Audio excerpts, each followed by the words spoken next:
Welcome, my friend.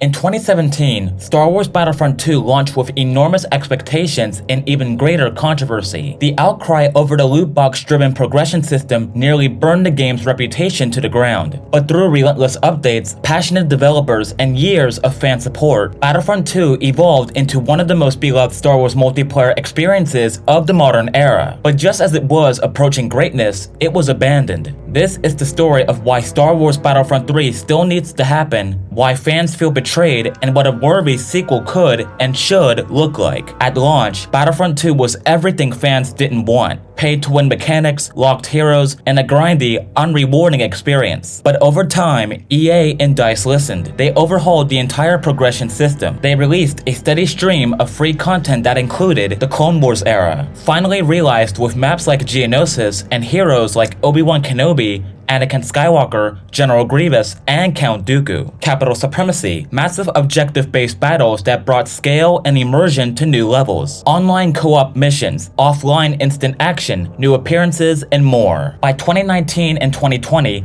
the game was peaking in popularity. The community was alive, the game was thriving, and it felt like the golden age of Star Wars multiplayer had arrived. Then, on April 28, 2020, everything stopped. EA and DICE abruptly announced that the Battle of Scarif update would be Battlefront 2's last. No farewell stream, no roadmap, just silence. And the worst part, fans knew more was coming. Thanks to leaks, insider comments, and data mined files, the community discovered what had been in development. Padmé Amidala as a playable hero, using her blaster and support abilities. Asajj Ventress, a fan-favorite Sith assassin, dual-wielding lightsabers in a graceful, deadly fighting style. Ahsoka Tano, one of the most beloved Jedi in the entire franchise, with potential appearances in Clone Wars, Rebels, and had EA not abandoned the game, we could have had an Ahsoka series appearance, both gray and white. Coruscant as a multiplayer map, from the Jedi Temple to the urban lower levels. Mustafar and Utapau, iconic battlegrounds, rich with history and potential. This wasn't speculation. Voice lines were recorded, character animations were spotted, level designs were in the pipeline. We were inches away from peak Star Wars content, and they pulled the plug. Ah, the Padawan! Skywalker's apprentice! Tano!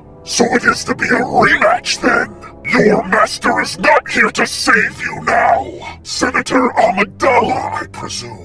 Ooh, I've never killed a queen before. I will laugh as Naboo mourns your death. You only prolong the inevitable, Senator. This is for the malevolent. We were on the verge of greatness. We were this close. The excuse? A shift to Battlefield 2042, which launched broken, unfocused, and poorly received. The result? Fans lost 2 games instead of 1. If Star Wars Battlefront III ever becomes a reality, it should be more than a follow-up. It should be a love letter to the franchise, a culmination of everything fans had ever dreamed of in a Star Wars multiplayer experience. Number 1. Galactic Conquest. Bring back and fully modernize the beloved mode from the original Battlefront 2. A strategic galaxy-wide war between factions with player-driven choices about where to invade, how to deploy fleets, and what heroes to bring into battle. Tie in persistent stats, troop upgrades, and war progress that evolves with each match. Imagine leading the 501st across the galaxy, conquering worlds while unlocking reinforcements, earning supply boosts, and calling in orbital strikes. Number 2. Seamless ground-to-space battles. Fully integrated battles that begin on the ground and ascend into orbit. No loading screens. Start with a siege on Kamino, steal a gunship, fly into orbit, and board an enemy cruiser to destroy the reactor from the inside. This is possible with today's hardware and Unreal Engine 5. It would be just like Star Wars Battlefront Elite Squadron, but better. Because back then, you would have to take control of an ion cannon on the ground, destroy the enemy ship's shields, board it, and destroy the reactor. Then you would have 2 minutes to get off the ship before it explodes. It's what the original Battlefront 3 tried to do in 2008, and what modern tech can finally deliver. Number 3. Fully customizable soldiers and heroes. Deep customization for clone armor, rebel uniforms, and stormtrooper variants. Hero loadouts and alternate appearances. For example, Ahsoka from the Clone Wars and Ahsoka from Star Wars Rebels. Upgradable abilities and visual effects to reflect a player's progress and playstyle. Number 4. Multiplayer modes done right. Capital Supremacy 2.0. better objectives, mid-battle dynamic events. Let's say that Order 66 triggers mid-match in a Jedi Temple map. Heroes and villains expanded with more 4v4 formats, tag team modes, and light RPG elements. Campaign mode,